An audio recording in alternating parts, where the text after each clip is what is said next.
দুৰ্গা দাস বড়োৰ নিচিনা পলায়নবাদী মানুহ প্ৰমোদ বড়ো নহয়। দুৰ্গা দাস বড়োৰ নিচিনা হিংসক মানুহ প্ৰমোদ বড়ো নহয়। প্ৰমোদ বড়ো সদায় মানুহৰ কাৰণে কাম কৰিছে, মানুহৰ কাৰণে চিন্তা কৰিছোঁ।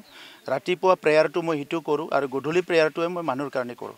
অশান্তি সৃষ্টি কৰা মানুহজনে প্ৰমোদ বড়ো কালি সংবাদ মাধ্যম ধন্যবাদ জনাইছোঁ। তেখেতে লাষ্ট হয়তো 2টা ডিকেডছ পৃথিৱীত নাছিলে, সেইকাৰণে এই কথাটো কৈছে। পৃথিৱীত যদি আছে সি এই কথাটো ক'ব নোৱাৰে। কাৰণ আজিলৈকে মই কোনোবা সমাজৰ বেয়া হোৱা, কোনোবা জাতিৰ বেয়া হোৱা, কোনোবা অঞ্চলৰ বেয়া হোৱা মই কাম কৰা নাই। দুৰ্গা দাস বড়োৰ নিচিনা পলায়নবাদী মানুহ প্ৰমোদ বড়ো নহয়। দুৰ্গা দাস বড়োৰ নিচিনা হিংসক মানুহ প্ৰমোদ বড়ো নহয়।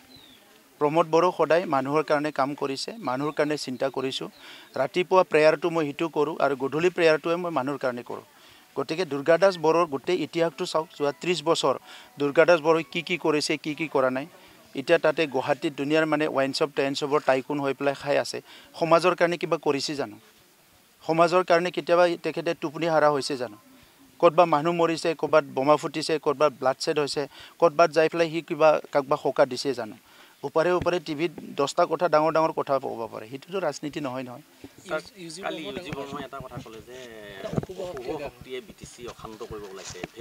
আমাৰ সকলোৰো ভয় থাকে যেতিয়া বড়োলেণ্ডত বহুত তেনেকুৱা 10টা কথা কয়।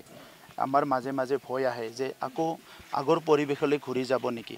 হয়তো UG ব্ৰহ্ম ডাঙৰীয়াই মই পঢ়ি চোৱা নাই বা দেখা নাই, মই শুনিছোঁ আপোনালোকে কোৱাৰ নিচিনা ৰাতিপুৱা মোক বেলেগে কৈছে যে তেখেতে এই চিন্তাটো হয়তো কৰিছে। কাৰণ যোৱা 40টা বছৰ তেখেতে এক্টিভলি বড়োভূমিত সংগ্ৰামৰ পৰা লৈ শান্তিলৈকে, অগণতান্ত্ৰিক পৰিৱেশৰ পৰা গণতান্ত্ৰিক আনালৈকে, বিভিন্ন জাতি জনগোষ্ঠীৰ মাজত সমন্বয় কৰাৰ পৰা বড়ো জনগোষ্ঠীৰ মাজত সমন্বয়লৈকে বিভিন্ন কামত UG ব্ৰহ্ম ডাঙৰীয়াই লাগি আছে। গতিকে 40 বছৰৰ অনুভূতি তেখেতৰ আছে। তো এইকাৰণে যি চিন্তা কৰিছে তেখেতে হয়তো এই অঞ্চলত যিবিলাক হৈ আছে, চাওক কিছুমান কোনো ক্ৰেডিবিলিটি নোহোৱা মানুহবিলাক, যাৰ দল সংগঠন নাই, কিবা নহয়, সেইবিলাকো আবুল তাবুল বকিবলৈ ধৰিছে। তো এই কথাবিলাক লৈ পেলাই UG ব্ৰহ্ম ডাঙৰীয়াই হয়তো এই কথাটো কৈছে। চাওক, অশুভ শক্তি বুলি কোৱাৰ লগে লগে পলিটিকেল পাৰ্টিবিলাকতো অশুভ নহয়। পলিটিকেল পাৰ্টিৰ ভিতৰত বা বাহিৰত বা লেফ্ট ৰাইট কোনোবা সুযোগ লৈ কৰিব পাৰে। আজিলৈকেতো দেখা নাই এক্সট্ৰিমিষ্ট বা বন্দুকধাৰী আমাৰ অঞ্চলত দেখা নাই। থাকিব পাৰে কোনোবা লুকাই থোৱা বন্দুক, কাৰণ ইমান বছৰে বন্দুক আছিলে। 1টা 2টা বন্দুক কোনোবা লুকাই থোৱাটোতো ডাঙৰ কথা নহয়। ৰিকভাৰটো কৰি আছে পুলিচে। যোৱা 5টা বছৰত, এই 4টা বছৰত অসম পুলিচৰ পৰা বহুত আৰ্মছ ৰিকভাৰ কৰিলে আমাৰ অঞ্চলতো। ক'ব পাৰে তেখেতেতো কোনো সমাজৰ প্ৰতি দায়বদ্ধতা নাজানে। ক'ব পাৰে তেখেতে অশুভ শক্তিটো ক'লে কাৰোবাৰ লাভ হ'ব পাৰে, নক'লে কাৰোবাৰ লছ হ'ব পাৰে, বা এনেকুৱা কিবা ৰাজনীতি থাকিব পাৰে তেখেতে যিটো কথা ক'ব পাৰে দুৰ্গা দাস বড়োই।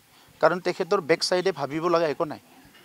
না সি সমাজৰ কথা ভাবে, না জাতিৰ কথা ভাবে, না বড়োৰ কথা ভাবে, না অসমীয়াৰ কথা ভাবে, একো নাভাবে। He is a অপৰচুনিষ্ট। সি এবাৰ MLA হ'ব লাগে, কালিলৈ মন্ত্ৰী হ'ব লাগে, আকৌ পালে নেক্সট MLA হ'ব লাগে। BPF পৰা নাপালে বেলেগ দলত গুচি যাব।